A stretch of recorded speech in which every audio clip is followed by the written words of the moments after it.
Hello, human peoples. You're listening to the podcast network of Gamefully Unemployed.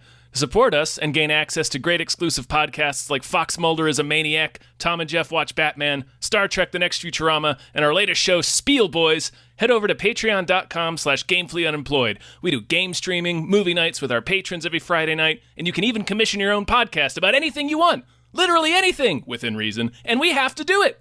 You are quite frankly out of excuses not to go visit patreon.com/gamefullyunemployed. That's patreon.com/GAMEFULLY unemployed, which is spelled like it sounds.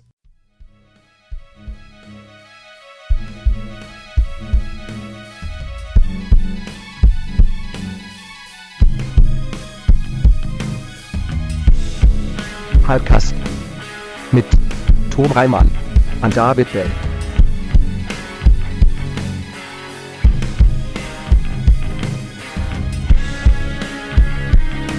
Eggs in hell. I want to show something out. Tom, Tom, you'd be of interest to this. Yeah. You know what, Abe? You too, because we're all of interest of this. Someone on the Blue Sky was telling me, shout out to Spooky Jordan, that there's an X-Files convention happening this year in Minneapolis that's of risk of getting canceled for not enough like ticket sales or something. I don't know what. I don't know what. But like we have to people save it. Get to Minneapolis. Spread the word on this X-Files convention. Do you love the X-Files enough to save the convention? Yeah. First of all, Tom, why aren't we like setting up booths here? But seriously, why aren't we doing that? Yeah, that's a good question. Their 2023 festival, it's like it's got all the guests. It's got like the Lone Gunman there. It's a big festival. It's an official festival. It's not some rinky-dink ass bullshit festival. Okay. Oh, nice. So like it just seems very important to our society. It's not one of those like Willy Wonka experiences. Yeah, exactly. It's got the stank of legitimacy on it. Yep. Yeah. The stink of commerce. It's File Fest with PH. So like Jesus, I don't know. I don't think I'll get to go this year, but I'm sad. No, that's sad an X-Files convention seems like a thing that I should take a 1-year-old baby to. Yeah. Where is Minneapolis? Minnesota. Oh. So like the middle? Yeah. All right. Just kind of in the middle. What are we doing? I don't know. Huh? Hello, everyone. Hi. Welcome to another episode of Hypecast. Hypecast. Sultry tones Cast of Tom and Dave. It's a show where we get hyped about stuff and things. I'm your co-host, Tom Ryman. I'm your other co-host, David Bell. And I'm the guest for this week. I'm Abe Epperson. Abe. Yeah, you are. Mm-hmm. Abe. You're so fucking Abe. Hell yeah. Abe, how are you? I'm great, man. I just had a egg. Yeah, you just did. had an Sweet. egg. How warm was it? How hot was the egg? It was pretty warm. Pretty warm egg. I locked eyes with Dave and ate it. It wasn't even a power One play. bite. It just happened. No chewing, one bite. Just gulp it down like a snake. Yeah. Fully shelled. Mm-hmm. Fully Yeah, shelled. no, You could hear the crunch as it went down my throat. That's why Abe is, he's out in the backyard swallowing pebbles every couple of days. Yeah. Abe the so snake. He can crunch up the eggs and It's for ideal digestion. Yeah. Thank you for being on, Abe. Hey, Thank man. you. Did Thanks I for thank having you? Thank me. you. It's always fun to get in the audio booth with y'all. Yeah. We're all in the same booth. We are. What do you got going on? What's going on? You should go to patreon.com/smallbeans. That's because I'm there. My friend Michael Swaim is there. My other friend Adam Ganzer is there, and several others. And we do what you do here at Gamefully Unemployed. We talk about movies and stuff. In fact, this next weekend, we're gonna record. I'm gonna record with Tom another episode of Spiel Boys. Looking forward to that. Should we tell him or should we just wait? Let's tell him. You want to tell him? Tell him, Tom. I'll man, it's gonna be the color purple. Hell yeah. Oh, shit! Yep. Color purple. Yep. Yeah, we're getting down there. There's only a couple left. There's like 4 left after that one, I think. Man. End of an era. End of an era. He's got to make more. Tell him to make more. He has to do one of two things. He's got to make at least one a month. Yeah. for you guys to keep up. For us to keep up. Yes, well, or the other thing, Tom, why don't we just rerun it? Yeah. Fuck it. One Fuck more it. Spill time. Boys 2. Just do it twice. I think you should do. I think I had joked to Dave about us doing that with the X-Files. Let's just do it again. Just do the pilot. Yeah. I know I've pitched this to one of you. I personally want to hear Soda Bros after Soda Spill Bros? Boys. Soda Bros, yeah. Do love me some soda. Yeah. He doesn't get enough podcasts about him. He doesn't. He's not Yeah. one of the highest podcasted directors of all time. No. So you like movies? I do. Good. Is this a transition to trailers? Yeah, Here's it's what's elegant. funny. It's not. It's actually not. It's a transition to thanking our producers There you go. and then trailers. So it doesn't actually work as a transition. No, it's But, terrible. Every time Dave says it, I'm embarrassed. Exactly. But so what you do is you go, so you like movies, and they're like, boy, do I. And you're like, well, we're going to talk about movies. But first, we have some patron producers to thank, starting with at Nerd Numbers was glad to talk wrestling with Dave and Jeff. Thank you. Thank you to Ravishes of the Scourge. There's a deathcore and death metal there. Thank you. Thank you. Thank you to Achu. Thank you. Achu. Thank you to Zero Charisma. Thank you. Thank you to 2001, A Space McNulty Odyssey. Thank you so much. Thank you to A Thumb in the Honeydew. Thank you so much. Thank you to Aaron Burser. Thank you. Thank you to AJ. Thank you so much. All right, let me jump in here. Thank you to Andrew Howe demands a single act of kindness. Thank you. Thank you to Asking Seven. Thank you. Thank you to Ballet Karate Hulk. Thank you to BLT 22 EWHVIS-B. Thank you. Thank you to Bootler Bootlesson. Thank you. Thank you to Brian, who Tom knows. Thanks. Thank you to Brockway loves the meat millie. Thank you. And thank you to Burrito, the skankiest slut in town. Thank you very much. All right.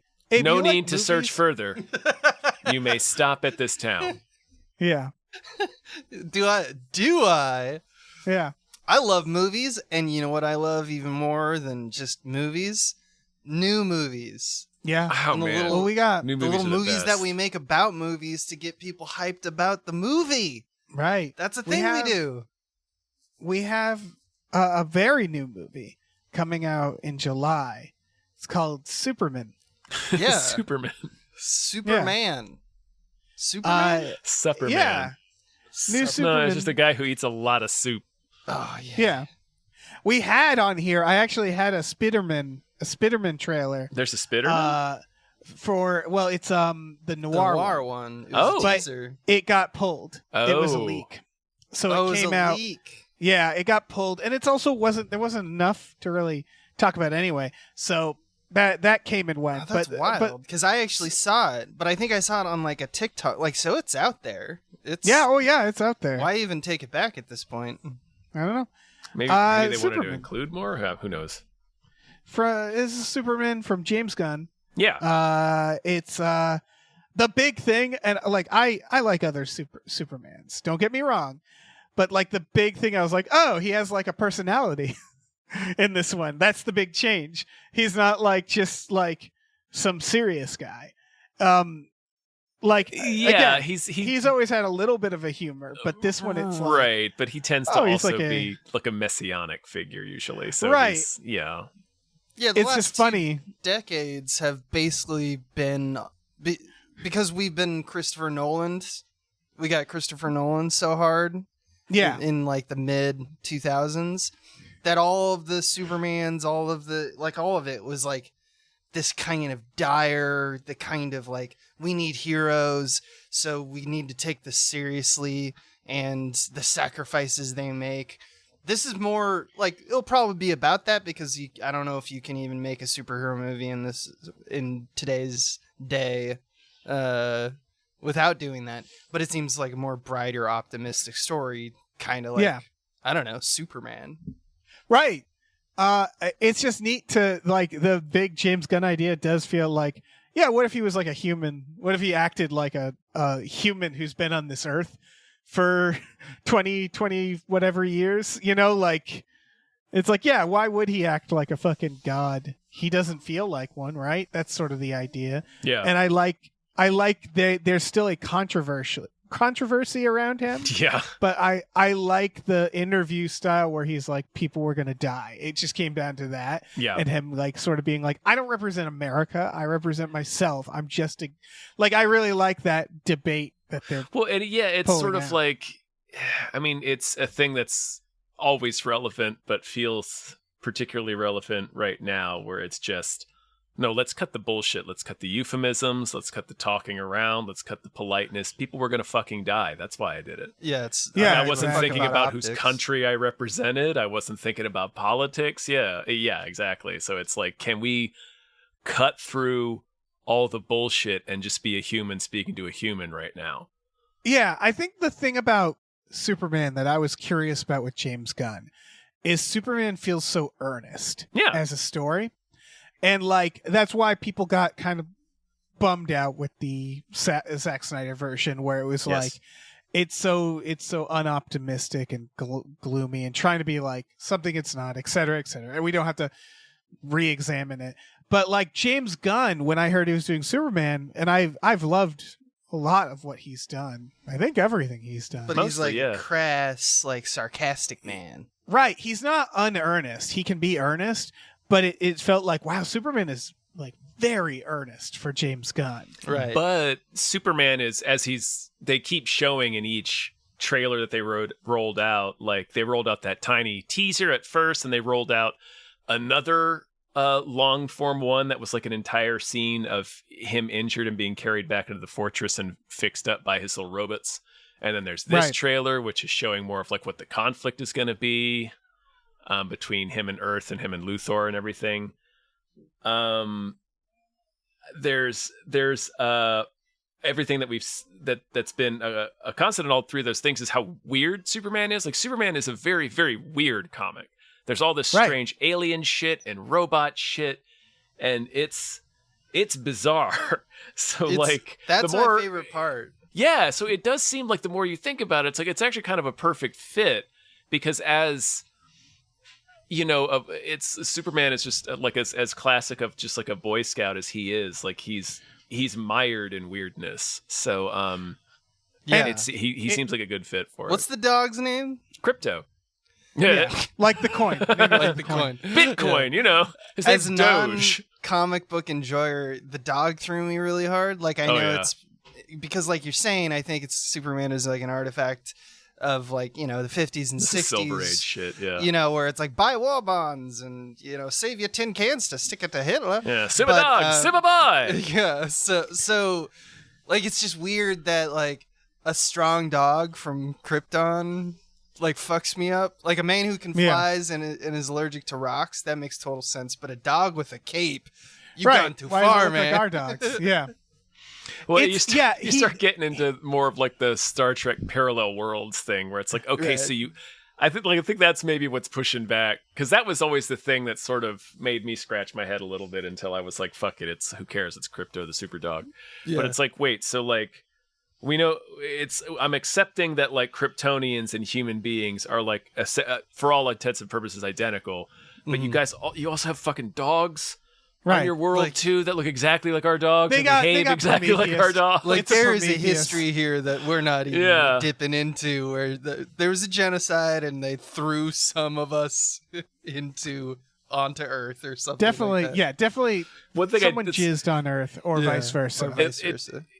I mean, your mileage may probably varied on how you enjoyed it, but one thing I did like about the Zack Snyder one was was that Krypton really did kind of look alien. Like it didn't really, like the Kryptonians look like people, but like everything else about it was extremely alien. Yeah. But yeah, I think like the Zack Snyder, the James Gunn of it all, it does feel like he's managed to make it feel fun and funny. And again, it's that mix of like Superman is still just this, he's a monolith. He's like this moral, earnest, right and wrong guy. And they managed to take that and give him a little more of like sarcasm, a little more personality while still being that thing like a Boy Scout. With the interesting thing is we've been making successful Superman movies for 12 years now. It's Captain America. Right. Like, that's really all you need to do with Superman. It looks like that's what they're kind of doing here, where it's just like, it seems like a lot of the conflict is just going to be like, how dare you act like, how dare you do the right thing? You know, it's just very interesting to me because I don't know if you guys agree with me on this. This is just my view. If comic books were politicians, Superman would be the president. Does that make sense? Where it's like Superman has always been like he is the guy. They call Batman. I should say superheroes. They call Superman, Batman, and Wonder Woman the Holy Trinity. Yeah, so but Superman you're not wrong. specifically, Yes, that makes sense to me. He's like stock photo of superhero. Yeah, where it's like he's the archetype. This is like the guy. He's the archetype. He's the archetype. The whole point of like why I think we even got the Zack Snyder stuff is like the counterculture against Superman, where you know, like you get Watchmen, and they're like, obviously Dr. Manhattan is a conception of Superman. Yeah, but like they were like, what if it's like dark? He wanted to. That was sort of his problem with the whole thing. He wanted to skip right to the deconstruction without doing the thing first. Right. So it's nice to kind of return to the thing. Yeah, I guess to go to the thing. And what's interesting is that I think of James Gunn as like, this is dating myself, like Jon Stewart. You know what I mean? It's like, oh, he's like a counterculture. He's like off to the side. He's not mainstream material. And now he's in charge. He's incredible. He's got like $1 billion movies, but he still feels like, oh, the guy that made Super, that weird grungy comic book movie I watched in a hotel. Like, you know, I think as we get older, the thing we have to realize is that counterculture, what was and we conceive of counterculture, is now the pop culture, the reigning champion. Kevin Nerds Smith have won. Kevin Smith has written like Supergirl episodes and shit. It's over, you know? Like,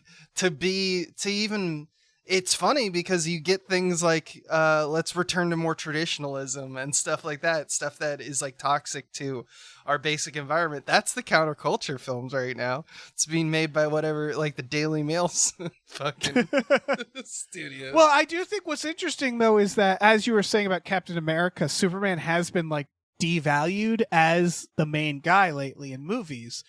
So like James Gunn, it's the perfect thing for Gunn because it's like it's him representing, okay, I'm in charge now and I'm going to do it my way, and I get to still feel like I'm doing something that's kind of like counterculture or like subversive. Yeah. And also just kind of reclaim it, because it's poor Superman, man. It's such like it's like a toxic property at this film property almost. Like it's hard. It's a bit cursed at this point almost. Well, Superman, it's that thing where it's like, okay, like DC is just the main ship of DC is a failure, but like the last couple, like Superman Returns, Man of Steel. Like, even before they were trying to force it into its own, like, they just kept striking out with Superman and completely rebooting it each time. Both Marvel and DC had a moment, right, where they had whoever was the guy who made them their big hit. They went, okay, let's make everything let's that. Let's hang our fucking wagon on this guy. Right. For Marvel, luckily, it was Jon Favreau and Joss Whedon. Joss Whedon, of course, did not prove to Kevin Feige. Yeah. But like, where they were like, let's do that tone. And luckily it worked for Marvel. With DC, it didn't. It was like, oops. It's funny because here's the thing is we have to remember that like with even the Zack Snyder, but obviously the Batmans and Nolan, super wildly successful as a film studio, just not as successful as the MCU, which just broke all records that had ever been set at that point. You know what's frustrating? Zack Snyder, if he started and focused on right there. You know what's frustrating, Zack Snyder? No, it's just in my mind. I keep forgetting that he didn't really make a Batman film, and I'm like, why didn't he? Should have just done like the video game version of Batman, that version of Gotham. He could have pulled off really well. Oh, the Arkham one, you mean, like Arkham Knight? Yeah, and it's just like, fuck, basically what he's doing. Why didn't he just do Batman? I think because he wanted to do Dark Knight Returns. Sorry, Abe. Yeah. No. Yeah, he also got to do Watchmen, and that kind of is like a little buffet of superheroes. He got the wiggles out. That was like his apparent from what he had said in previous interviews. This is like 20 years ago now, but that was like his white whale, or that was his big thing, was Watchmen, and that's clear. Right. Like that's what he likes about comic books. He likes the dark deconstruction, and that's just what he wanted to do. But so I mean, like Batman versus Superman is more of a Batman movie than it is a Superman movie. But it's like not really a movie about either one of them. I guess it's just such a mess. It's a mess, is what we call it in the biz. Should we move on? Any other thoughts? Only thought is how fucking good is the Superman thing? It's just gosh, man, Jesus! Why would you ever get rid of it? I almost teared up, and I was like, it's not because John Williams, right? Yeah. I almost teared up, and it had nothing to do with the visuals that I was looking at. I was just like, oh, the tones are coming. They're also doing... We don't get to hear it ever. We never do. It wasn't in the Snyderverse.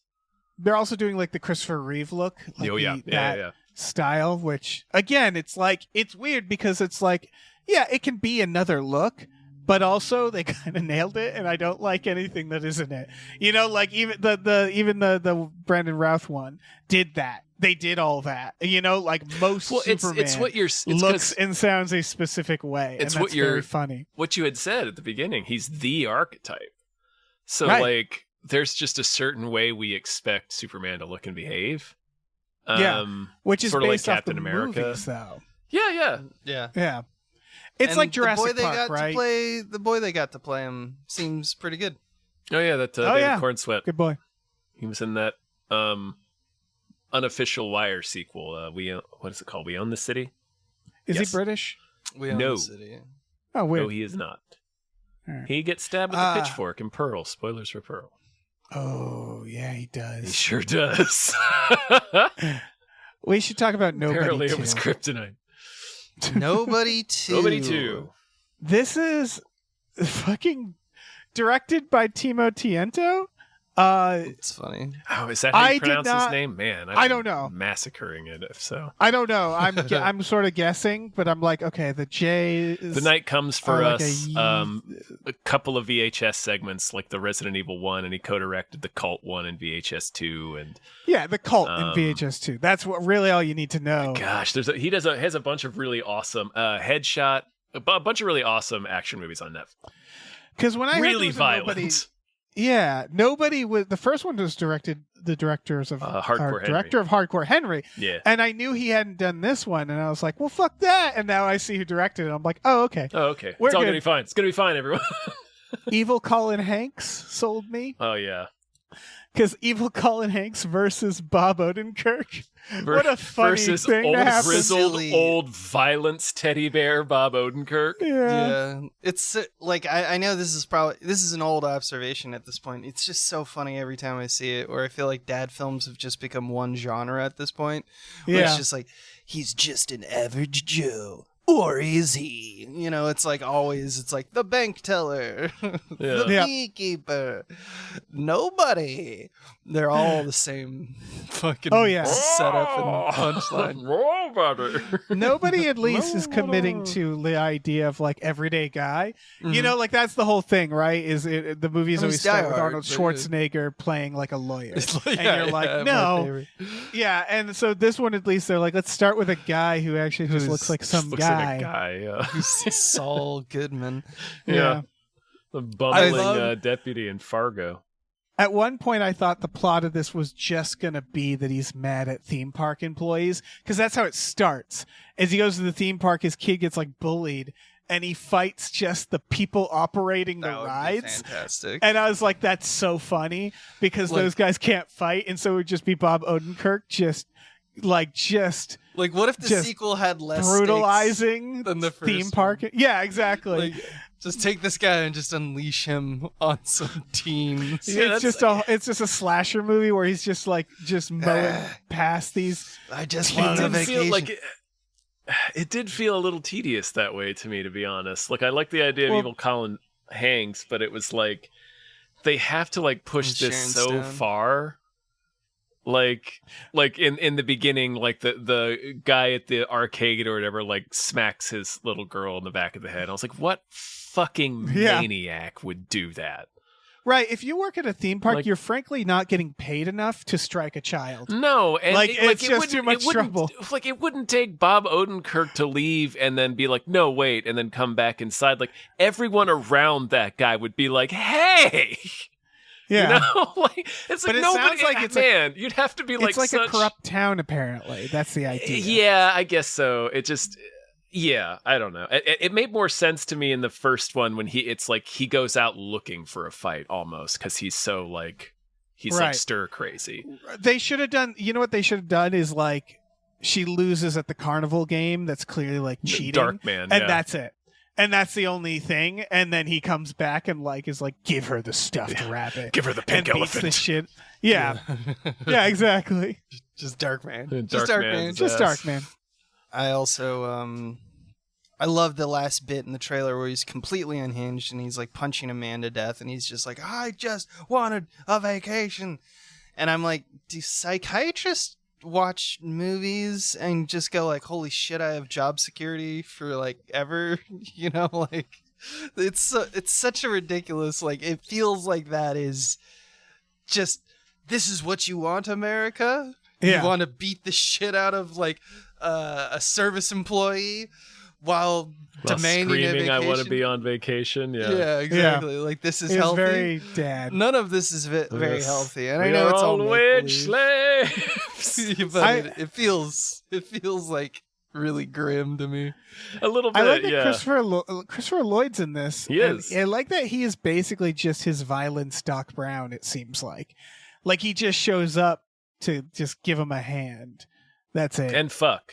Like, he makes it clear he's going to fuck four ladies at this resort. Yeah.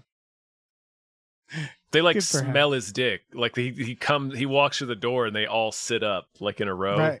Like in a Mentos commercial. Yeah. It's a Mentos commercial, but his dick is the Mentos. I do like that they're playing Holiday Road in the trailer too, so it's invoking National Lampoon's Vacation, which is a fun idea. Right. If the movie does more of that, that would be kind of cute. Like him just like trying to do a family vacation that's falling apart, except he's like fighting ninjas. Right. This feels just, I think they might do that. It's just this movie and the one before it has that meta aspect where it's like, we're a vessel for violence. Yeah. We're going to do the simplest or the most like they might lean into the stuff you're talking about, Abe. Yeah. I think they are. Yeah. It's pretty clear that they chose just the amusement park as a, like Friday Night at Freddy's kind of, the whole concept is like, oh, innocence and the happiest place on earth. And this is where all the blood's going to get spilled. Let's get to the bottom of this. Let's get to the bottom of this. Tia Yanto? TJA. So the J is like, it's like jalapeno. It's like a huh sound.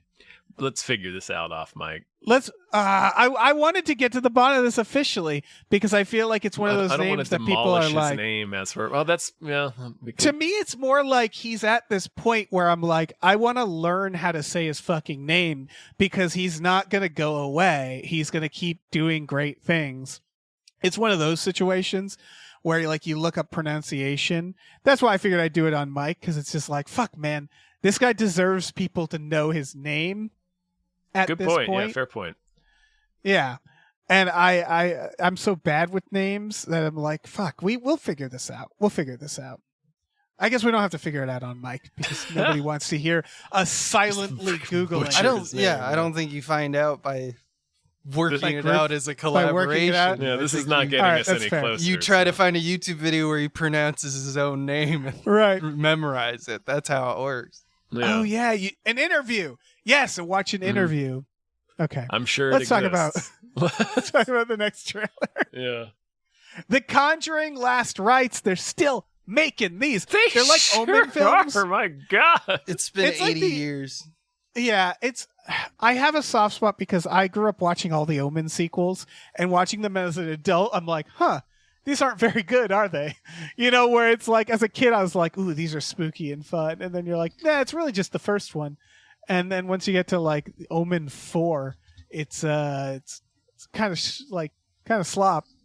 Mm-hmm. And this is what, not the 5th Conjuring? How many Conjurings? 7 million. And Man, 4. this is the 4th. Can you believe it's already Holy been 5 shit. years? But it's had since all the of its last one? offshoots. You know what's really hard like is the Annabelle and Insidious bleeds into it. So it's like there's been 4 Insidiouses as well, and these films feel like the same. Yeah, movies, right? all the Insidious ones really trip me up. I remember like the first 2, the Conjuring and Insidious, where the only similarity was really Patrick Wilson, and it's like, this is old Patrick Wilson, this is modern Patrick Wilson, right? This one has the red place, this one doesn't.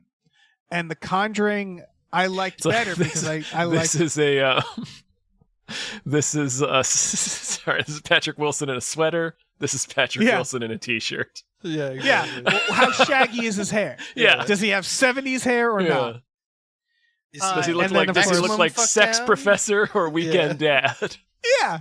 And honestly, I enjoyed both of those films for what they are. The Conjuring, I thought, had the really good vibes, like where it was like one of those films that felt like they were invoking like classic 70s. I really films, liked right? The Conjuring. Yeah, Conjuring 2 is where you started feeling like this is just kind of grifter propaganda that was a bad because one. it's yeah, like oof. yeah, because they started like really leaning into the Warrens as being like the main like these characters. Ghostbusters. Yeah, And Yeah. weird. it's a true story anytime you use that word. Right, and they literally address the Warrens being grifters, and it's like this feels like don't bring it up. And that's when it starts cinematic universing, doing like Annabelle and The Nun. And then The Devil Made Me Do It is simply a mess, like narratively, if you remember that movie. The Nun. No, The Devil Made Me Do It. The Conjuring, yes, The Devil yeah. Made Me I think Do It. did we cover it? It was one of the Yeah, we lockdown covered it. movies. Yeah, Abe, did you see that one? I didn't. I couldn't. No. Whew. That's one where it's like it doesn't really matter who made it. It was simply like this is disjointed. Like the movie, they clearly something happened. You know what I mean? Where it was like they made a different movie or something, or it got cut down. It doesn't even meet what your expectations are for basic movie logic. yeah, where it was like, oh. Tayanto, Anyway, I'm gonna Tayanto. watch this. Yeah, I'll Tayanto. probably watch this. That's how you say Timo it. Tianto. Mm. I looked up a TED talk of his. Excellent. Yeah, there's several times I've seen in this franchise and the exterior of this franchise that, as you've mentioned, like the one-offs, they'll do this thing where they do the basic scary setup. I saw this all the time in The Nun as well. Oh yeah. Scary setup, like in this one, there's a doll crawling on the carpet, and it's like a little mechanical, like walking doll or whatever. Mm. And then it stops, and the music's like, "Oh shit, that's a bad stop." So you gotta, oh no, and then it contorts. Oh no! And then you're like, "Oh no, this doll is fucked," which is like, this is all par for the course. This is all expected, killing it. And then we see a shot of like what the kid sees, but we see it through the mirror behind him. Right. And it's like a floating doll. Just a So floating it's like, doll, okay, yeah. so the doll is floating now. But then we snap to his perspective, and it's like, oh no, it's like vampire rules or something. I don't know what's actually going I on. don't know. It's in a the plot. ghost, and of But course there's the a ghost ghost. is Yeah, smiling. and they like, as far as conventional horror, like the floating doll in a mirror and having a kid's face seen, like you're clearly looking at what he's looking at in, reverse. That's a kind of a unique image. Like I haven't That seen wasn't that been bad. done. And the And then oh sorry. But once we cut to what the kid has actually seen, and the doll's not floating at all, he's just got a little dingus holding it, Yeah, a little Like- fucking Yeah. freak. who smiles and does the smile thing, and we hear the jump scare sound. My point is that modern horror will throw away a completely good moment that's unique and fresh for the sake of a more conventional jump scare. That's what's Yeah. that's what isolates the Conjuring franchise to me from, they did this to modern horror. Yeah, the Conjurings, the Nuns. I've realized over time about them that like thinking about growing up on the Omen sequels, where I'm like, it's sort of like it's for people who maybe have seen a handful of horror and they're getting into it, and it's sort of like it's like you if you want to sell kids weed, right? But you have all this heroin, you sell them the weed first, and you gateway them into the heroin. Into the heroin. See. Yeah, and this is the weed. It's like, hey kids, come over so here. this is you jump right to the heroin. Yeah, you jump right to the Dario Argento. I just mean when so it's a I guess what I'm horror saying. Drug is what you're saying. Yeah, exactly. And what I guess I'm like, the more the merrier. Like, I realized this also with Megan, where I was like, why wasn't Megan R? And now my niece, who's 4, loves Megan. And yeah, because they need something. Yeah, and like she's gonna grow up, young. and I'm gonna get to show her like the heroin. And I'm like, oh, that's great. Like it's. You heard it here. Dave's like, I'm gonna get to do heroin. I'm with gonna my get niece. to do heroin with my niece. Yeah, no, I think that is a perfect analogy that needs no update or further examination. We all know weed is a gateway drug. That's to factual. heroin, and everyone has smoked an iota of weed. I will say to your point, though, Abe, where like watching the Nun movies and stuff, I'm like, yeah, but you could still try to do it. Instead of having a scene where like 3 or 2 different characters run out to the same churchyard. Exactly. Like, look at Ouija 2, Mike Flanagan's Ouija 2, where it's like, that is technically weed, but it's good weed. It's good weed. It's like, let's make a PG-13 movie to draw kids in. It's about but we might as well. a product movie. My point isn't that it's like mediocre just by design. Like, that's fair. There's got to be like slop. And some people like slop. Look, it's an ecosystem that exists, and there's no problem there. The problem to me is that they actually have like a handle on what is like slightly better or like unique or fresher, or just like make something that isn't the same thing every time. And it's like they walk up to the precipice and then and they rip the cord. Probably a producer. And they go, just do the Boogan with the scary face. Here's what I'll say. Possibly that's more of the trailer than the movie. Maybe the trailer was like, but we need to have a moment. And so like I don't know. Yeah, that's giving them the benefit of the jump scare sound. Yeah, but it's like, it's just the mentality behind it of like, if you didn't show us that would probably have been more terrifying to people. Yeah. But whatever. Maybe not. Maybe I'm wrong. No, this will make $1 billion. They all the Conjuring seem to, except for the pandemic one, I guess. Man, that one. Yeah, I want to watch the ending where Patrick Wilson is supposed to be so elderly and frail, he's on the edge of just like collapsing into dust. I don't remember. I do not remember. Apparently, this one is find out why this is their last case.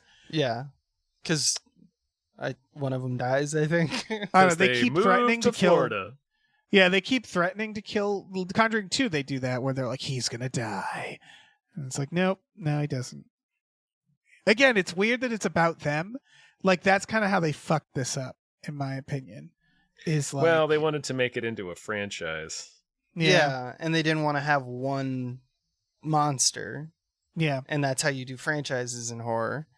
Yeah. So it's kind of clever in that it's like Kolchak the Night Stalker. Yeah, it's not the ghosts, it's the Ghostbusters. Yeah.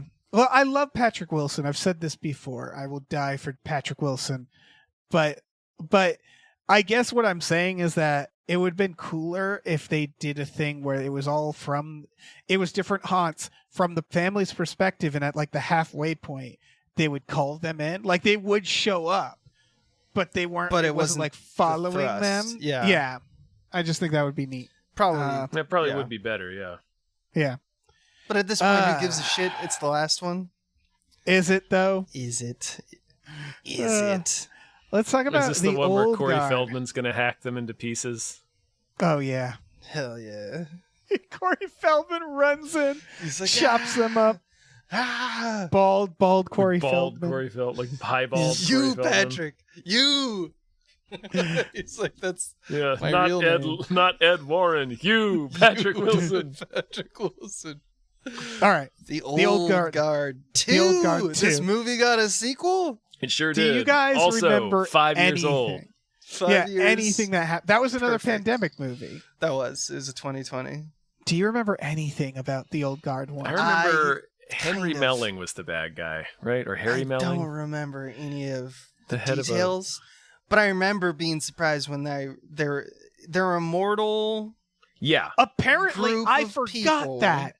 In this who trailer, I was like, protects oh shit. something. Like I the ways. I remember Like, it like a dream. The world. Where it's, I vaguely remember a shot of her falling out of a window. Yeah, that's how they kill the bad guy. She tackles him out of a window and they land on a car. That was the ending? Yeah. Oh, I thought that was like the middle. But also, are they immortal? I don't know, because they seem to. Are they vampires? They What is seem No, to have they're just vampire rules. They're immortal. They I think they regenerate, but they only have like a certain. I forget They're how like it cats. works. They're cats. Were there coins? I feel like there were coins There's coins. involved. Maybe that Like could be magic coins. That could be John Wick. It's pretty rough out there. I didn't know being that the Old Charlize Guard. Theron is mortal again. It She really became just mortal. went right through me. I remember they were in like a shack, and like, or maybe I'm thinking of Extraction. There was some sort of safe house, and like There was a something safe happened. house scene. Yeah, they like went pew pew in the safe house. They're all getting bullets pulled out of them like Terminator 2. Oh, really? Because they're just meat sacks that can't die. Was there? I assume there was like a starting dude, right? Who's like, I'm a regular guy, and now I'm gonna do. They It's teach the her it's the how lady to curve that, it's the other lady bullets? that's in this trailer. Yeah, All right, she's the first immortal.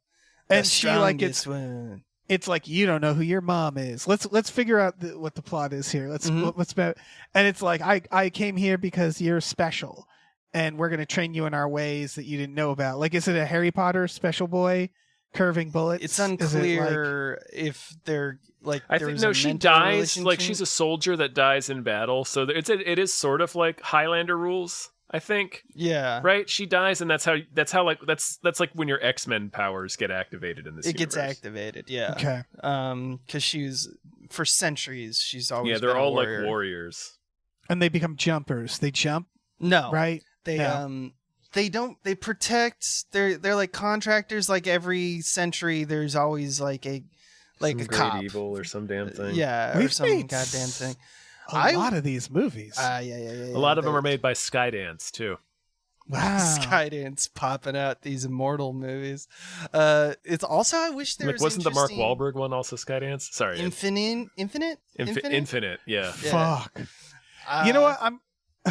I'm just gonna say to every writer out there: if you start with "What if I did a movie about a person who can't die," you really have to think Stop about there. what the movie's about. Yeah, like I maybe was just start gonna say over. they could do some interesting, but this is also something that could be said about the Old Guard 1. So I don't think Right. the Old Guard 2 is gonna do it. But like, there's something interesting about like Immortals fighting type stuff. But you Right. have to do it in a way that it's like Uma Thurman in this like loses her arms or something. You know, Right. like Well, they do hint at one Should of be these body people. They horror. pull her out of the sea, yeah, and she's been down there for a while. And I'm like, that's cool. I was about to say, that's how you you take care of an don't- immortal soldier. yeah, you can't do an action film about it. Like Interview with a Vampire is perfect, where it's like they figure out what the stakes is, because in that they're like, we're gonna brick you up, baby. We're gonna brick you up for yeah. eternity. Like, you just gotta figure out like what is. That's where If it's you're funny, gonna 'cause do- this franchise is like, I have a gun and we're a bunch of mortals shooting. Yeah. And then at one point she's got like an axe, and I'm just like, none of these weapons matter. It feels Right. like so. Right. Like they're just- not getting massacred, and they should get pulverized. Like Right. You need sequences where it's like, and then 100 years passed. You know, like those sequences where it's like, and then we've gone into a new world. Like, and like I'm depressed. Like, just have parts where they're like, and I hit a real thunk, yeah, and I was like, there like, was nothing. Highlander is about how much it yeah, sucks. exactly. Yeah. It's like Like- they all inevitably become like hermits, you know, Yeah. because they yeah, can't crazy stand hermits. people. Yeah. That kind of stuff, I'm like, okay, yeah, that would be the horror and the interesting aspect of being immortal. It's true. Yeah. We do that with vampires all the time. Yeah. we figured this out. Vampires, at least you can kill them, where it's like there are ways. I think there are ways to kill these immortals. I just forget what the rules of this particular game I don't know. There's like a special bullet. Listen, it came out 5 years ago. And it was not memorable. One of those at indecipherable Netflix releases. I don't care about this one. Like, why is it being made? It's just bizarre noise. This movie is just noise to me. God, I bet it did well. I mean, why? It must have. There's no way to know. It's a Netflix. Yeah. I think with Netflix, it's just like, we have this much money that we're making. Well, they're all and we money can spend laundering this much money. schemes, right? Yeah. So it's like, and we can spend this much money and it doesn't matter. Like, as long as we just spend this much money and keep making this much money, we're fine. I never feel less confident in my own opinions than going to a trailer like this and looking at the YouTube comments. And like, legitimately, these people, fantastic. They're like, The Old Guard is my favorite movie. Some real old Right. I'm heads in so the glad that comments. Netflix is doing this. And I'm like, holy shit, I could not agree less with this person. The internet's wild, but man. fucking fantastic. It found its audience. Good for I everybody. love that there is some son of a bitch out there. Yeah. The Old Guard is just their favorite just- movie. If you're listening, got merch. man, Lord bless you. Satan bless you. Lord Guard. You need to Old run Guard, the bless country, you. I think. Space Lord bless you. So there's a subreddit devoted to pictures of bread stapled to trees, right? And it has 300,000 members.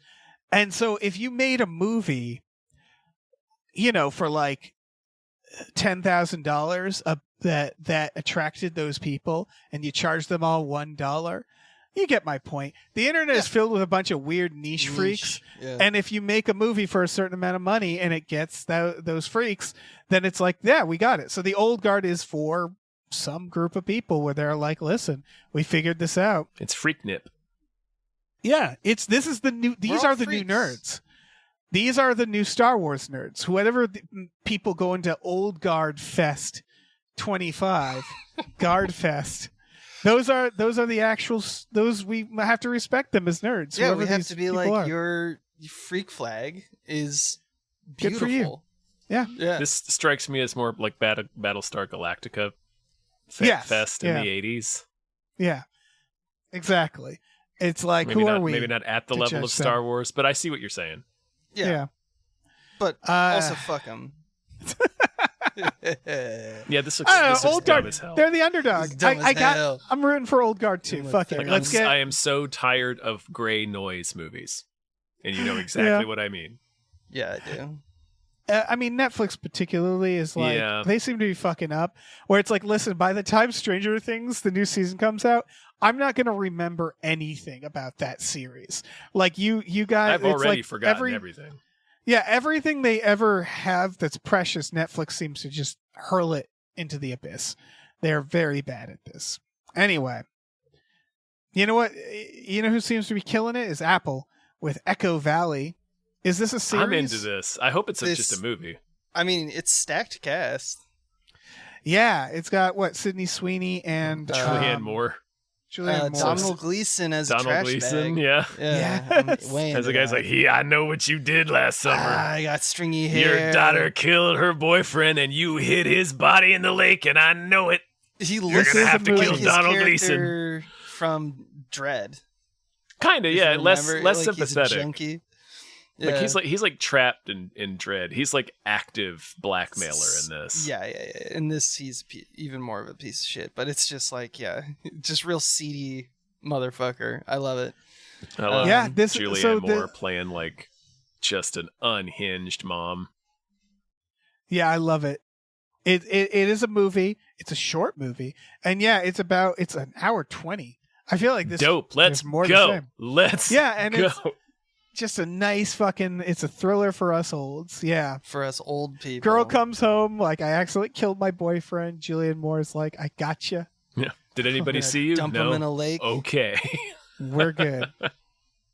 And and then hilarity ensues. Yeah. I feel like it's a movie that does not end well for anyone. Because No. even in the trailer, they're like, look how everyone's probably lying and manipulating everyone else. Because they already hinted at like Sydney Sweeney's a drug addict and is like she maybe made up some of the stuff. Yeah. Yeah. It feels like she might have just killed her boyfriend because she's like, he was being mean. Like, she doesn't say like he attacked me. She says like we got in a fight. Yeah. And I'm like, Yeah, no, I suspect it's gonna, it's gonna be noirish. It's sort of like, oh gosh, sharp objects, perhaps. yes, yeah, sharp objects, yeah, for sure.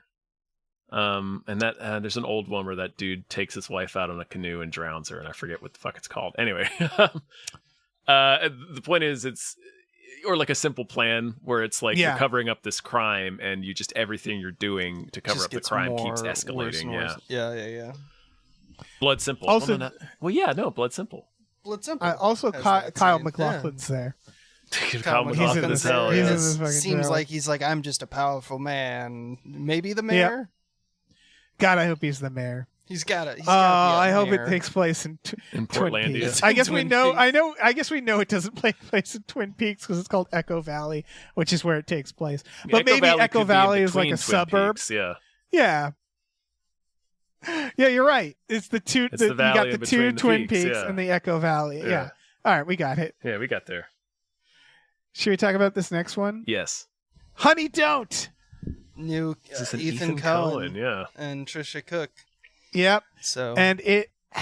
I mean, for me, the big selling point is: do you want to see Charlie Day and an Ethan Cohen film? And I'm like, yes. As a police detective. as like a Yeah. detective, yeah. But it actually follows Margaret Qualley, who she is hot as hell now because of substance and stuff. Like she's and I mean, she on was top, in but Drive Away Dolls. that's the thing, is she is like sneaky, perfect She had a big year Cohen like last year, yeah. Cohen style actor, because if you've seen Drive Away Dolls, she plays this like fast talking, kind of reminiscent of Hudsucker Proxy, but like a Southern Belle version of it. And this feels a little less of a crazy character, like Coen Brothers character, but she still has that like kind of like she's playing the Big Lebowski now. She's playing the guy who's in charge of the noir. She feels like Josh Brolin in Hail Caesar to me. So I'm realizing her career. She's like a Nicolas Cage. A little bit, yeah. And what I mean is, I feel like you get her on set, you pay her, and you're like, okay, for this scene, you're gonna stick your head in these cockroaches, and she's like, okay, Yep. like no questions No asked. questions. It's just like you're gonna do this jackass stunt. Like, cool. Like she is just down. And like really, like she's just as hot as you can get right now. She just like literally She's is terrific. She's got all she can pick anything. The world wants like more of her. It's crazy how like she's choosing these smaller indie darlings. Well, I'm like, I can't be more enthusiastic Ethan about Cohen. her I career. just looked up what she's in soon, and I will say, Oh man, there's like Jurassic Park 8. Is it gonna be no, like she's still doing Marvel's? small things. The biggest thing it appears she's in, and I'm so happy. Happy Gilmore 2. Oh fuck, Great. That's Yeah. fun. Fucking go for it.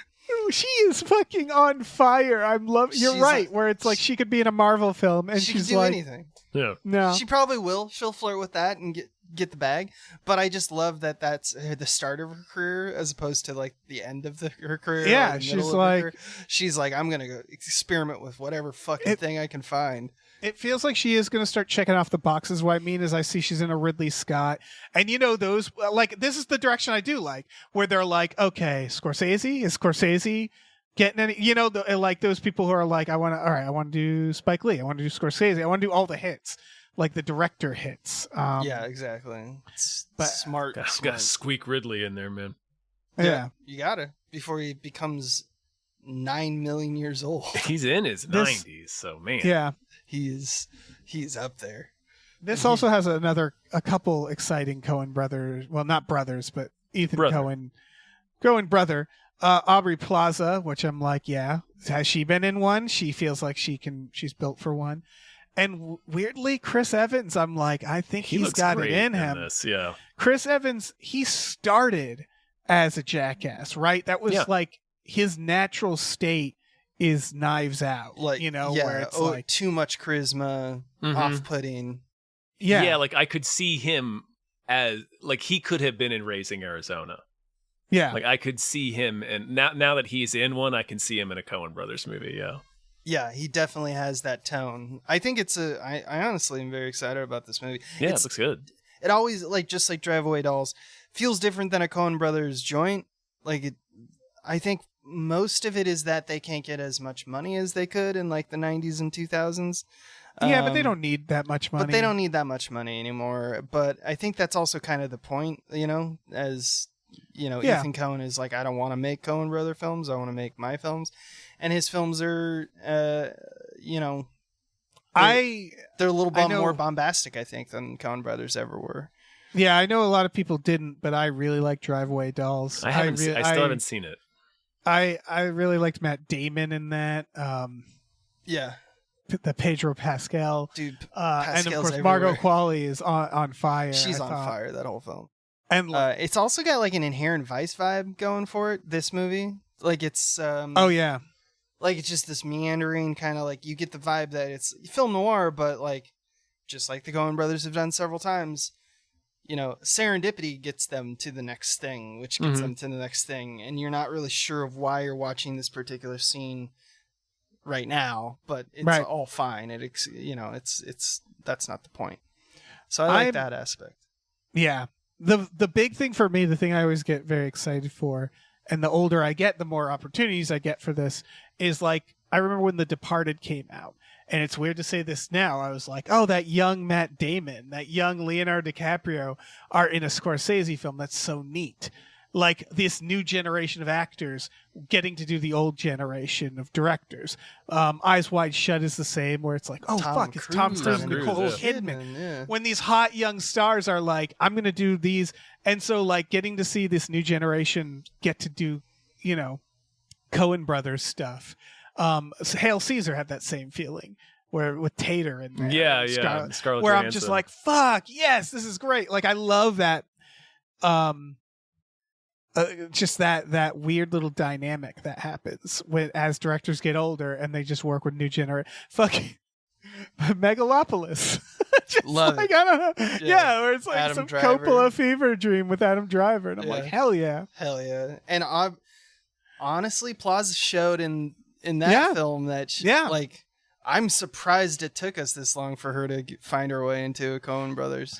Because there's certain people. Did anybody see The Dead Don't Die? Where you watch Adam Driver in that, and it's like, oh man, he was made for Jim Jarmusch. Yeah, Jarmusch. Holy shit! Like, yeah, that movie is Jarmusch wild. must have seen him and be like, where were you my whole fucking life? Yeah, I needed you. Yeah.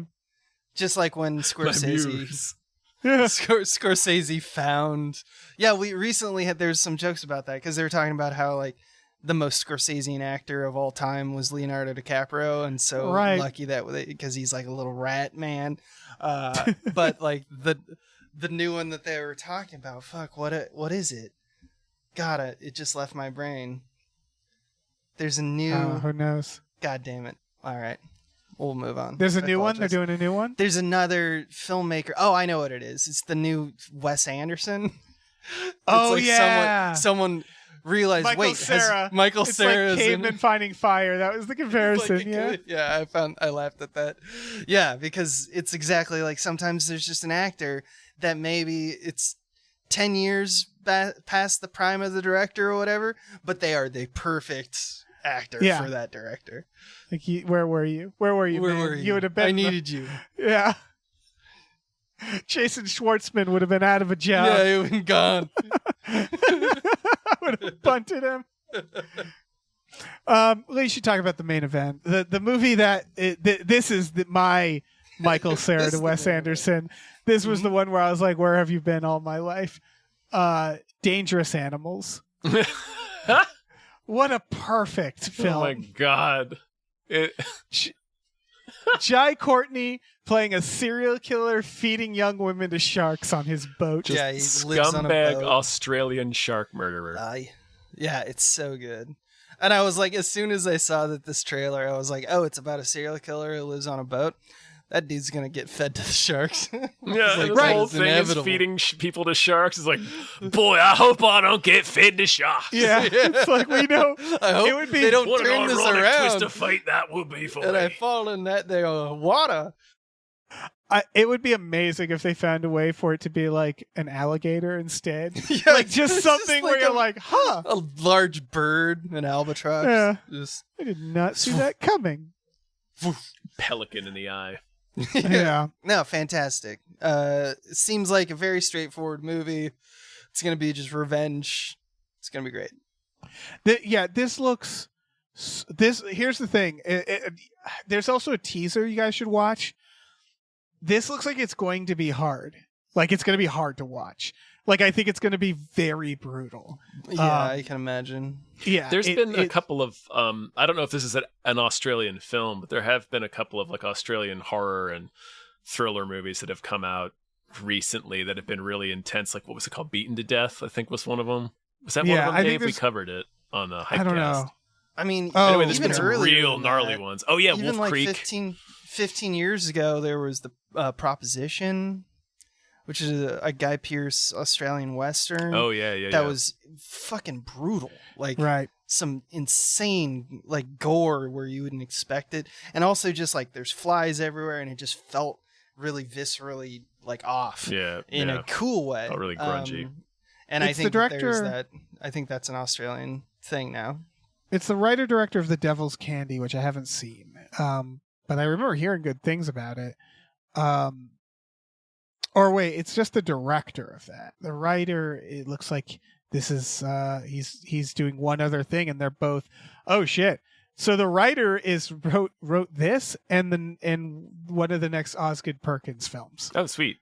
Yeah, so that's fucking. This writer's having a moment.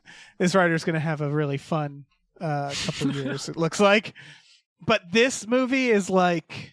It looks like it's going to have at least one scene, right, where a girl is fed to a shark, and they're not going to fucking look away, and it's just going to be like they're going to have hard. a Wolf Creek scene. Yeah, Jai Courtney. We've been trying to figure him out what to do with him. Yeah, and I think this is right. And I think we got there. This is good. Captain Boomerang, I think, was right for him. Remember when he was Kyle Reese and Jack McClane, and we're like, he's the next hero, and it's like, no, he's not. He has darkness in his eyes. Right. Yeah, he should be. Remember when he was like a Australian? A young adult film. Was it Divergent? He was Divergent. Like yeah, one of those. Yeah, he had to grow into not it. The answer. It was that he wasn't like a young himbo. He had to grow into it. He had to become like more of a grizzled Russell Crowe type, right? Yeah, he had to get a little dirty and crazy, get a little mangy. He's kind of going the Tom Hardy way, right? Yeah, he's got to hard it up. He's gonna get a little paunch. It's gonna work. Because Hardy's another one where he wasn't ripe yet. Where they throw him in Star Trek, and they're like, "You're like a Patrick Stewart type," and it was like, no, he's not. He's Bane. It was Bronson for Hardy. Yeah, that one worked. Or it's like you got to put some hair on him. You gotta grizzle him up. Took it off actually for Bronson, but they put on. Mustache. But it's like they put on mustache though. You need him to be like that's that Bronson stash. Right. He needed to feel like 40. You know, like he. It was like we don't want a 19-year-old. Yeah, he needs to feel 40. And Jai Courtney's the same, which is like, oh, we got there. He's ripe, baby. Yeah, he's got to get a little mange. We're on entering the Jai Courtney prime phase, I think. Yeah, and it looks like he's got a bunch. He's got a movie called Beef, which I'm like, yeah, that's hell him. Yeah. He's the beef. He's just beef, man. Oh, I'm excited just for trapped on beef a boat is. with a side of beef. Sorry, they're all boat films, by the way. So the poster for Beef films are fucking just beef films. The poster for Beef is a gun made of beef, and it says a manager of a fast food restaurant in the Midwest is wanted by his bookies, and it's Jai Courtney and Timothy Olyphant, and I'm like, hell yeah, I'm there for Beef, front row for Beef. Hell yeah, which is which? Or are they both the bookies? It doesn't matter. Because it kind of seems like they'd both be the bad guy. Yeah, both of these guys have dark streak. Right. They both seem like heavies in this situation. Oh, man. Jai Courtney. It's only dawn on Jai Courtney. We have so much left ahead of us. He got a nice little cameo in the Suicide Squad. James Gunn didn't have to bring him back. Yeah. But he did. That was great. Yeah. Yeah, Fun I little have a cameo. feeling Jai Courtney might be fun guy. I mean, maybe not. I don't know the guy. But, like, I could see him being the guy who brings all the beer, Well, he's Australia. Yeah. Should we should we name some more producers? Yeah, we Or should. thank them, rather? Name and thank? Name and thank. Big thank you to By Jason Pargin's highly controversial new book, I'm Starting to Worry About This Black Box of Doom, out now. Thank you. Also out now is the new Doom. Thank you True. to Chester's Prophet. Thank you. Thank you to Christopher Robert Sparts, Esquire. Thank you. Thank you to Dan Hackroyd. Thank you. Thank you to Dave. I've escaped your hellhole country until June. Rough. TikTok, Dave. Yeah, only a couple Thank more you weeks to- left on that one, pal. Thank you to David Knife Boot Knife Boot. Henson. Thank you to Deborah's awesome. Barbara's great, and cancer can go to hell. Thank you. Thank you to Dr. Slaphammer. Thank you. Thank you to Driftless Thinks He Can Dance Like Barishnikov up Mount Everest. Thank you. Can't. And thank you to Exploding Runes. Thank you. All right, let me jump in here. Thank you to Funky J. Mostly comes out at night. Mostly. Thank you. Thank you to Heathcliff's Helping Handfuls. Thank you. Thank you to Highlander Likes the Way Tom Says. Pretty sweet. Thank you. Thank you to Ombre. Thank you to Impossible Worlds. We have your Swayman and we'll release them for the cost of your subscription. Nice. Thank you to Joe Man, Thank the you. annoying skeleton. Thank Thank you to Lieutenant Frank Drebin, Police Squad. Thank you. Thank you to Look Mime on a podcast. Thank you. Thank you to Mackenzie, Fuck Shuffling with Willem Dafoe's confusingly large dick. Chill. Thank you. Thank you to Mike the Lurker. Thank you. And thank you to Norm from Cheers. Thank you. All right. We got some news stories. I was really digging for these. The first one I wasn't because everybody's talking about it. It's very funny. Max, which is what everybody just called it HBO, but it called itself Max, you see. Everybody was like, you have the HBO app? And people would be like, you mean Max? Anyway, it swapped back to HBO Max, the thing we were all calling it anyway. These fucking dumb sacks. Yeah, just call it HBO. You Fucking fucks. Coca-Cola classic jag-offs. Well, I I mean, know. they tested that HBO was too woke. I'm Right. fucking not kidding.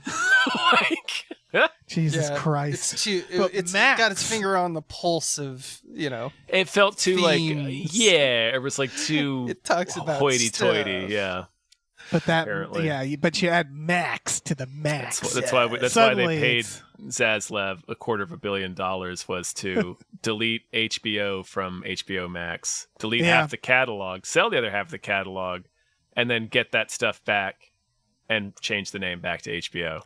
Right, because we talked about this last week. The other rumor was that they are, and this is confirmed because I was actually listening to Big Feats, Yes, and they were they're talking deleting about how their- Mountain yeah, they're deleting all their reality reality TV because they shows. realized that people don't just casually watch reality TV on streaming. You don't seek out reality TV. You don't go, oh, I'm going to watch a game show from the 90s. Let me go through my streaming. That's not how that works. People go on HBO to watch series like The Last of Us or Game of Thrones. That's what it's always been for, right? Yeah. And they're like, what if we were? No, it's the Well, idea, right? it combined them with the Discovery Media app. Right. And then they were like, it's that thing, right? Where a corporation is like, but what if we sold something else? What if we They were a wanted different to- thing? Well, they wanted to brand to family marketing. They wanted the 4-quadrant, and Yeah, HBO yeah. Right. is anti-4-quadrant. It's For pretty multiple pretty reasons. niche, despite what Yeah, Despite being they're- the fact that it was the golden standard for the premier niche. It's like, Right. And you're selling Lexuses, and they're like, let's sell some Corollas. Yeah. Right. Which isn't, And I mean, then- it makes money. it makes money, but it's sort of that thing where it's like Arizona iced tea, right? Where I imagine the meeting is someone comes in and goes like, so we're proposing like this snack food. And the CEO goes, iced tea. And they're like, no. See, it's like Gushers, but iced tea. And he's just like, iced tea. Get out. Get We the make fuck out. iced tea. We sell it for 99 cents. Yeah, that's And we all have houses and we all pay our bills and we're fine. that's the It's that feeling. Some of we- us even have a boat. Yeah. A manageable boat. Yeah, we're doing we get fine. boat money. Yeah, Yeah. It's like them and like the people at the top of Arizona are the same way about that 99 cents as the Costco dude was about Yeah. the dollar hot dog. It's like, if you change that price, I will fucking kill you. exactly. They're like, Fantastic. no, Where it's it's like- 99 cents. Yeah, This is what Costco we gets do. a pass when And the guillotines come HBO out. And HBO, I think we all wanted a hero during the streaming wars. HBO could have been that hero. They were That at when- first. They had Yeah. when it came out, when HBO Max launched, it had the best catalog, Yeah. in my opinion, of like any of the streaming networks. It had so many awesome things. It had like old Looney Tunes cartoons. It had Turner Classic Movies. It had all these Right. weird fucking movies from the 80s, like all that obscure sci-fi stuff that they made in the 80s. Right. It had They could have cool just been stuff. like home box office, Yeah. motherfucker. I mean, that's not sustainable either, but like, yeah, the They- thing that's they- well- frustrating about like the just real quick, the reality show thing, it's like, it's what you were Oh, yeah. saying. It's like, well, we have HBO has 4 million subscribers, however, more than that. HBO has 100 million subscribers. Like, look at this. 10 million people tuned into Game of Thrones. Let's put this show in front of those 10 million eyes. So it's like, there's a mentality that all they see is the eyeballs. And it's Right. not like, well, what were you showing? It's Yeah, like, well, we they- can put they were here anything for in a front of 10 reason. million eyes and we'll make the same amount of money. It's like, not if they fucking hate it. Like, what did Yeah. they Right, come not here to if- watch? Did they come here to watch? Are they going to come here again? Are Yeah. you know, like, are you building a brand, or what are you doing here? Yeah, you driving There's- the audience away? Yeah, sorry. I feel like there's like a television mentality because they used to have prime time, right? And I bet there was many conversations where it's like they'll watch whatever we put on there. Well, it's mom and dad. It's adults coming home from work, relaxing after. It was probably targeted toward like, Yeah. middle class suburban parents, I'm sure, or something Right, like it's- that. Or like there was always game show hours, or yeah, like, yeah, like you know, 6 or 7, or yeah. like what do we put on between the Simpsons and the X-Files? Whatever the fuck we want to be big, right? Like Yes, people yeah. will watch it. Well, And now so it's people like have that a, where they're like, it's just like, oh yeah, we got this many people on our channel. Let's put any old crap. They'll watch it, and it's like it doesn't really work that way on streaming now, does it? Like, No, not on streaming, because we have more power now. Like, we get to choose when Yeah. we watch and what we watch, as opposed to, you know, like network or, you know, even cable, where it was like, we know that this is the best time for when people are going to be watching it, so we're going to put our best stuff on there. But like, there's hours where you just, if you want to watch Jeopardy, it's at this time of day, just because we're not going to prime time Jeopardy, you know, like, no, but we're gonna play. we're still going to make old Jeopardy. tapes, so we have something Yeah. on. Now the Yeah. mentality is, because they don't choose to watch Jeopardy as much as Game of Thrones, no more Jeopardy. And it's like, Right. that's kind of ruining the brand overall. You're cutting off a limb right there, man. I mean, Yeah. it makes money because it's the same. It's all the same fucking Here's- corporate Yeah, shit, same man. thing. I It's think- just, if there's a low lift thing I can do that, it actually won't move the needle at all. But in a meeting, it sounds like it might. And then we give ourselves raises because we made more money this quarter by firing our workforce and replacing it with fucking AI. By not making anything. Yeah, so it's just like, I used to buy DVD box sets of anything that was HBO related or touched. Now I go out of my way to pirate anything from Warner Brothers. It's like, it's gotten to that point, man. yeah, Yeah, you Where they're sit the there like enemy. you sit there and watch for like Deadwood God, to go on sale. Grr. It's like I was in college. It's like there's no way I could afford a fucking $200 box set, but I'm like looking at it like one day it's gonna come down in day. price. It's gonna come down. I'm gonna solve streaming real quick. So here's what you do. This is, I think, what they haven't figured out. So reality TV, the slop TV, even not slop, Jeopardy, game shows, Who Wants to Be a Millionaire, right? That's YouTube content now.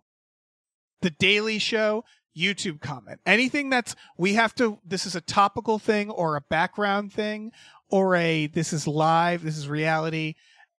This is like, you understand what I'm saying, right? Like game YouTube's like show, basic cable yes, game show news, anything that's like or network up television. to the date. rather.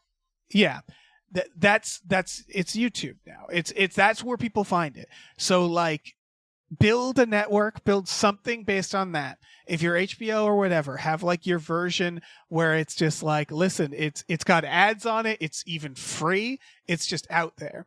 And then for like movies and like limited TV or fictional TV, that's your streaming content.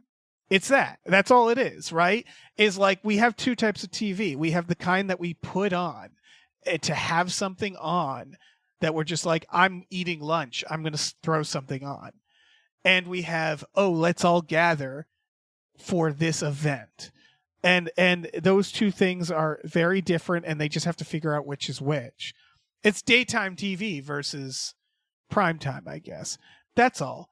Like, if you're running a streaming network, just have a free ad version for some of this other stuff, for Price is Right, for whatever Mountain Monsters, There's all sorts of demographics. It gets complicated. Like, young people watch everything on YouTube. Older people watch everything on television. Tom, I think I solved it. You did, though. You did. So we can... Yeah, you solved it. We can move on. I had one other thing. I just realized how mad was HBO when Netflix got invented, where they were home box office, and then someone else was like, we're the movie streaming people, and they were like, they didn't get a jump on that. Those dumbasses. Yeah. Anyway. Plebes. Real big news. Real jerks. Yeah. Big news about the Assassin's Creed series we're all excited about. Was going on. They have writers. I like watching you slowly spiral around Assassin's Creed. For the past 10 years, it's been a real treat. I'm gonna get arrested in Michael Fassbender's yard one of these days, just in my underwear. No, they're apparently, for the last 5 years, they have been talking about a live action series, and I guess they got writers now, and they're going to start writing it. You guys excited for this? No. No. Abe? No, because look at... All right, so, I love sometimes the stories you pick, because this one and the next one are clear. They're just doing press. This is not an announcement. This is... Like I said, they're trying to get hype up, that's all it is. So they're like... Well, we're Hypecast. So, yeah. But this story is the project's got gas now. They found the writer's room, and the writer's room is the dude who, worked on Westworld and the dude who worked on Halo, the TV showrunners. The literal two shows I think of when I think of franchises shitting the bed on TV. That's who they brought to revive. Halo was supposed to be an Xbox show from Steven Spielberg. Yeah. 10 years ago. It's all right. Sorry. It's perfect. It's to me, the funniest thing in the world would be for this to be good, because it would deny any common sense whatsoever. It could be good if you just make a period parkour action movie. I don't understand why that's so fucking hard. Okay, Dave, I'm sorry. No, I have a hot take. It can't be that good. And I guess what I mean is, as we've started to adapt more and more video games, it's sort of like adapting books, right? Where it's there's a ceiling on how good the adaptation can be based on the source material. Exactly. The Da Vinci Code was going to only be of so much quality. Right. Not unless some genius swooped in there and Jaws. Right. Yeah, exactly. Unless you just say, I'm going to change it completely. Yeah. So Assassin's Creed, I love source material in the trash. Sorry, Dave. No, I love the original games, but the plot is stupid. Yeah. It's a dad film. It could be it's a Crichton book. It's Treasure Hunt. It's just with karate. Right. Karate. So when they make it, they do need to understand that they're not making The Last of Us on HBO. They need to. That's why I like the Twisted Metal series. Perfect. Where they're we know exactly what we need to be. Yeah. So just keep that in mind. Know your role, Assassin's Creed. Yeah. Just be. I love what they're gonna do. They're gonna do what they always do. Because it's just shove it right into the toilet. That's what they're gonna do. There's a big old mountain of crap. Because I don't know, man. It's clear they're gonna do all right, how can we make this a mystery box? They're gonna Rolodex all of the shit that they can. Listen, and it's Assassin's Creed was a mystery box, to be fair. Right. That's why it's gonna be a mystery box television show. The first game ends on a mystery box where you're it literally ends with a character going, "What the hell?" And then it ends and you're like, huh. Yeah, that's a piece of shit. Kind of, yeah. It's just, listen, we've made 3 Fantastic Four movies. We're on 4. God, we've made more. We've made 4 Fantastic Four movies. We're on 5. The Fantastic Fourth. Yeah, we'll get it. Well, there's the Corman run, the 2 other ones, and then the two gritty Tim one. story ones, So I think. And then, yeah, we're on number 5, and maybe we'll get it right this time. All I'm saying is that keep trying, Assassin. You'll get there. You'll get it. You'll get there, Assassin's Creed. All right. Maybe they'll do the Minecraft movie. Yeah. Yeah, It'll just be do it like a Minecraft movie. Just get Jack They'll Black just- and Jason Momoa in it. We've been thrown into Assassin's Creed. And they'll be like, hey, stack, and then throw popcorn. Dave, Yeah. I hate to break it to you. That hey, I'm in That is Assassin's kind of the Creed is plot. kind of the plot of Assassin's Creed. It is. It is. They're wearing Hey, a little get in helmet. this game. Yeah. I'm gonna live as I guess. They're jacking into Tron, man. History Tron. Yeah, Historytron. That's right. Assassin's Creed is very stupid. It is. Like, you literally Forrest Gump every single one, where you're like, I'm going to hang out with Benjamin Franklin. He's Here's going to make a me Leonardo a new da knife. Vinci. Yeah. Get my it's dumb. sandals. I lost them out in the pond when I was feeding the ducks. And I guess what I'm saying Oh, is, no. like, don't try to Just wink dumb. at the camera, but be dumb. Just be dumb. Like, it's fine if it's dumb. It should just be dumb. Dumb action. Dumb action Just sci-fi. make it the cool Yeah. ass parkour action that's in the game, Speaking but of also which, dumb as hell. Yes. yeah, Megan. So I got confused because I keep reading it as Megan 3, but it's Megan 2.0. The E is a 3, and To make it it's like more like save you that know, for the like a third robot. Megan Like film, a robot. like a robot. right? But they should have saved that for Megan 3. That's all I'm Yeah, saying. what are they going to do for Megan 3? 3.0? Yeah, I guess. Megan the Third? So apparently Megan 2.0 is an action movie, and that is, I'm getting more and more on the Are side. they of going to Megan. first blooder? Are they going to drop her and like we need Megan? We need you to recover Apparently- some Well, have you American seen- You saw the There's POW. trailer, right? There's The a- trailer release like a month ago. This is once again just doing press. teaser. This is It's not a a teaser. story. This is The not a trailer. story. No, there's a teaser out. There was no trailer There's a trailer. about the plot. There's a trailer. I've seen like a 1.5, 2-minute trailer. Yeah. I saw like a dance. I just There's saw like a the TikTok dance dance. No, video. it came out like a month ago.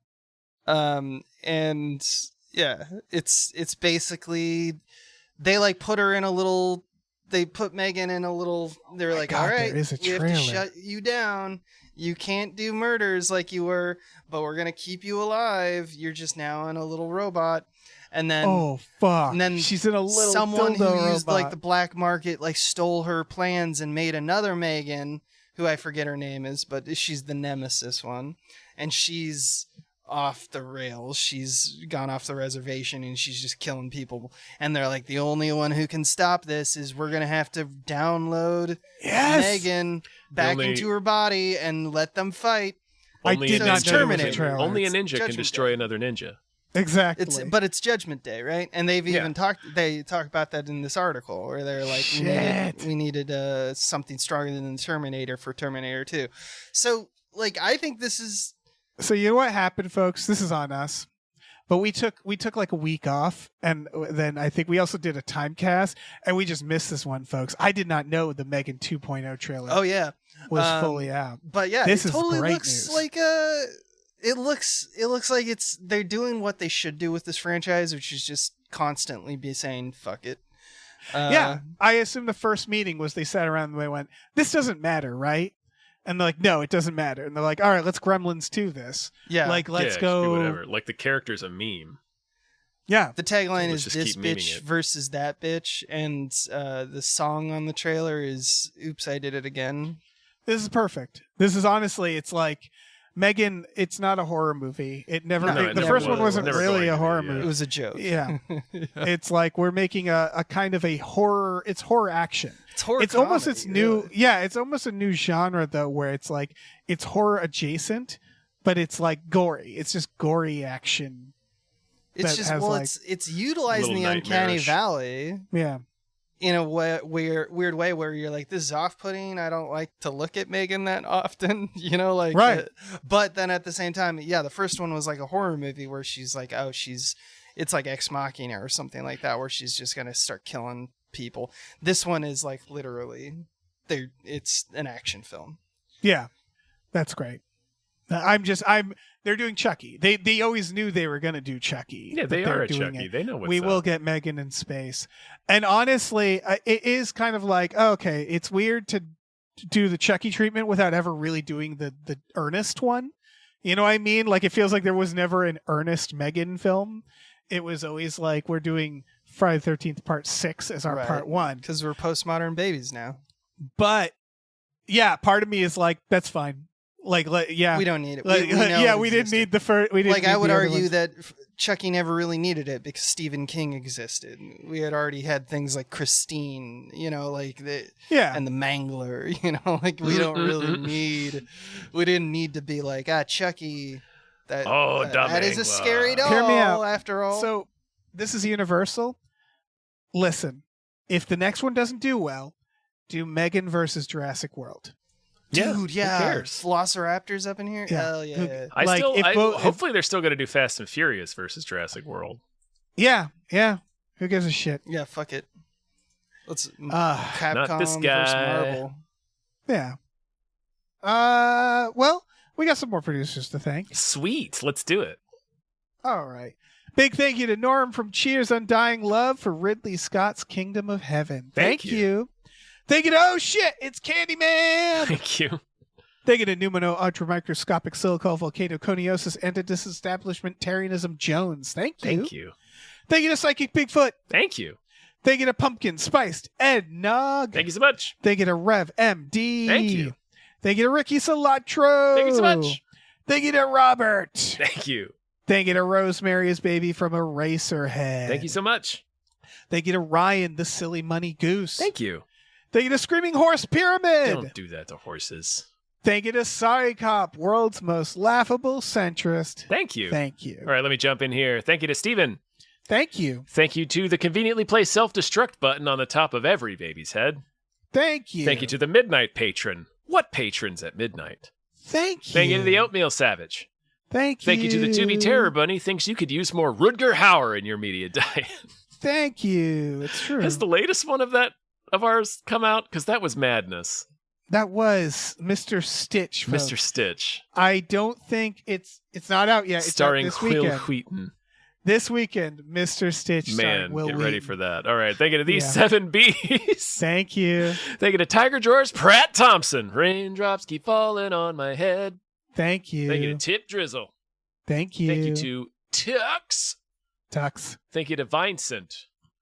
Thank you. Thank you to Will Rhymes with Bill or Bill Rhymes with Will.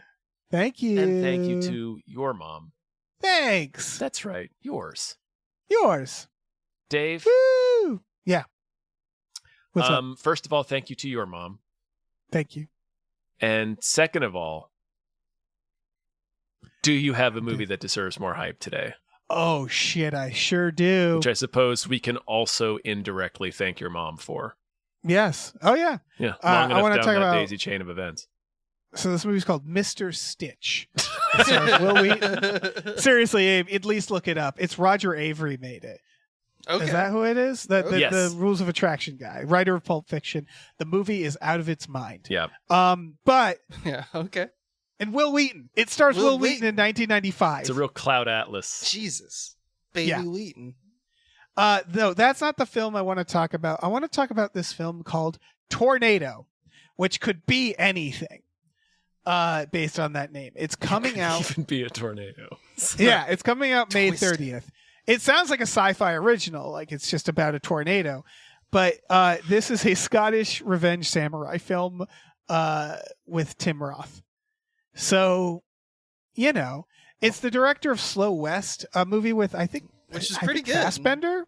Yeah. I haven't Yeah. seen Slow West, but I have heard good things. It's slow. It's one of And those it's West. meditative westerns. This But yeah, kind of like The Power of the Dog, but like Oh yeah, that ooh, was pretty into that good. one. Pretty good. All right. Yeah, the reviews have been there's not many, but they've been mostly positive. This one that so it takes place in 1790s Britain. Tornado is the name of a Japanese woman, and her family is a traveling puppet samurai show that has like little blood spurts and like little puppet fights. And then it looks like her dad's killed. It's like a revenge samurai. Yeah, there's a gang in the area who just, does what it run by Tim wants. Roth. Yeah, and kills dad. Right.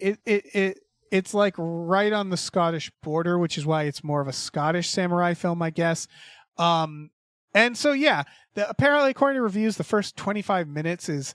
This one compares it to Fury Road in the sense that, like, when talking about Fury Road, George Miller talked about how he wanted it to be a kind of movie that you could watch on mute and still know what's going on. And so I guess the first 25 minutes of Tornado is like a big... At least it's a chase scene or an action scene, and it's all, like, silent, and it's her getting away from these people. Yeah, and it just sounds like kind of intense and interesting. Although I will say the trailer, this review notes that the movie starts to falter once people do start talking, which I think is funny. But it's all to say that this looks like just a really It looks fun like she's just dialogue. gonna Kill Bill this entire Kill Bill shitty Tim team. Roth, Yeah. Tim Roth, Tim and Roth, also Rory McCann. Oh yeah. Yeah. The Mountain Man? Hound. The Hound. Yeah. That's his name. Also, Hound apparently, Tim Roth has one of his people is just there to play music, so he has his own doof warrior, Oh, I hell guess. So good. Yeah. Yeah, I wanted to. I read the kind of listing breakdown that you did, and the thing that really jumped out at me is the names that they gave the people in the gang. First off, Tim Roth's name in this is Sugar Man. Yes. And other people in the gang are Little Sugar and Kitten and Squid Lips. Yes. And I'm I hope Yes, Squid Lips Squid has Lips. like just like Zoidberg. Like, Yeah. yeah. It just sounds One pretty up awesome. blue. Yeah. So they're all That's gonna all- die. Yeah, that's Oh, yeah. all to say that this looks like a pretty like fun revenge film. It's not like trying to be this big meaningful thing. It just looks fun. And it's got fucking Tim Roth, I assume, getting his head cut off by a samurai chick at some point. Oh, something. He'll get Kill Bills. Blood is gonna spray everywhere as this little girl. I thought Tornado was the name of her weapon. Maybe she is. No, She says calls herself Tornado. She Did calls you guys her- look at the poster? The poster looks pretty sweet. I If did you not. click on the first Let me link click that's on on this shit. our doc, if you go down the tornado poster is very pretty. Yes. Is this very old school? Oh yes, I see what you're saying. Oh yeah, Yeah. that's rad. No, it looks like It's super a rad. Criterion cover. It looks like Yeah, a it Criterion cover to like a Kurosawa film. Yeah. Yeah, no, this looks up my alley. And I'd say it's Kill Bill violence, so it's like slashing limbs off and then jets of blood. Yep. Yeah. And I know it's not appropriate to call that Kill Bill violence because he just copied that from old samurai movies. But Old samurai films. Yeah. I like that Tim Roth he's still Rob Roy in it, man. He's still Yeah, he is. he's still playing fucking shits back in history that need to be murdered. Yeah, So I feel like he sat down with his agent when he was like 20, and his agent looked at him and he's like, Tim, "You you look know like what your an face asshole." looks like, right? "Yeah, Look We like got you an in asshole. Rosencrantz and Guildenstern, but I think it's Yeah. going to be the last one of those you do. Yeah. right." And then every Here's a 10 leather years, jacket. Get used to being a criminal. every 10 years, his agent sits down with him and goes, "No, still an asshole. Yeah. Sorry." No, Still look like a criminal. Still want to beat the shit out of you. Yeah, He's like, I that's want to have fair. you That's arrested. fair. I mean, he's had a great career of it. Yeah, we love Tim Roth. Hell yeah. Yeah, Tornado. Well, Check it out. I'm hype. Yeah, man. I'm hyped. Sufficiently I'm pretty hyped. We've accomplished our mission. That's a sode. Woo. We've done it. We did it, Woo! Abe. Thank you so much, Abe. Thanks, Thank At you the end of guys. this, do you have anything you want to tell the world? Patreon.com/smallbeans for more Abe. More Abe. All the more Abe you can handle. More Hell Abe. yeah. Mabe. Mabe. Mabe. Mabe. Mabe. Mabe. We have a Patreon, patreon.com/gamefullyunemployed. You go on there for $5 a month. You get access to a bunch of podcasts like Tom and Jeff Watch Batman and Fox Mulder is a Maniac and our brand new supernatural podcast, Himboos. And then we also do stuff with the small beans like Star Trek The Next Futurama and the aforementioned Spiel Boys. All for $5 a month. So much content. There only gets more and more content. We're like dripping with podcasts. I think we have like 700 podcasts. We're on adding there. more too by the day. It's Right. It's It's really untenable. Relentless. That $5 gets you so many fucking. I'm liking podcasts. Himboos. I'm liking Oh, Imbus. thanks, man. I'm also liking also Imbus, because yeah. it's the one where like I've actually seen probably more than both of you guys. Hell Oh, yeah. So I'm like certain you have. excited. I'm excited about where you're gonna go and what The you're gonna journey. see. Yeah, The it's gonna journey be is fun. gonna be insane. Some supernatches. We We're also have a also- store. Well, hold on. We also watch Oh. movies Oh, every we Friday do. night. That's right. That's the night this comes out. Very exciting night tonight. We have some great plans for you tonight. Wow. Great Solid lineup. plans. Yeah, it's going to be a Yeah. real great double feature. We also have a store. Yeah. Head over to gameplayunemployed.com where you can find a link to our Teespring store where we have all kinds of cool original artwork by cool original artists like Michael Vincent Bramley, Starlene Hodge, Justin Brown, and others. So check that out. Leave us Check a that review, out. rate and review. It helps. Check out our new show, Badical, Badical, wherever you listen to your free podcasts. I think Yes. that's all. Yes, that is all. Woo! We did it. Podcast over. Podcast complete. Hey, listen, our music is produced by Chris Corlew. You can find him on twitter.com as The Corlew or go to shipwreckedsailor.bandcamp.com.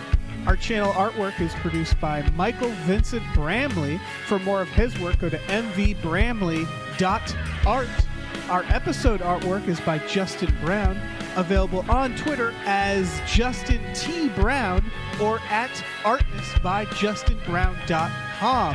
And finally, additional artwork is by Starlene Hodge.